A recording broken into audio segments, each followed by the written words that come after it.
ইতিমধ্যেই আমেরিকার মাটিতে পা রাখল টাইগাররা। সবার আগে বাস থেকে নেমে আসলেন মাহমুদুল রিয়াদ ও সৌম্য সরকার।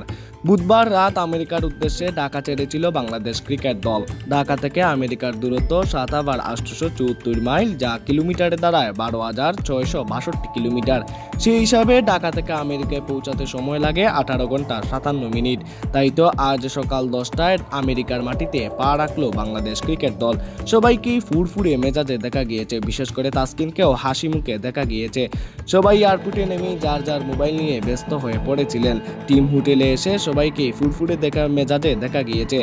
আজ সকাল বিসিবি তার অফিসিয়াল ভেরিফাইড ফেসবুক পেজে একটি ভিডিও পোস্ট করে, যেখানে দেখা গিয়েছে বাংলাদেশ ইতিমধ্যেই আমেরিকার মাটিতে পা রেখেছে। ২৮ মে আমেরিকার ক্রিকেট দলের সাথে ৩টি টি-20 সিরিজের খেলা রয়েছে।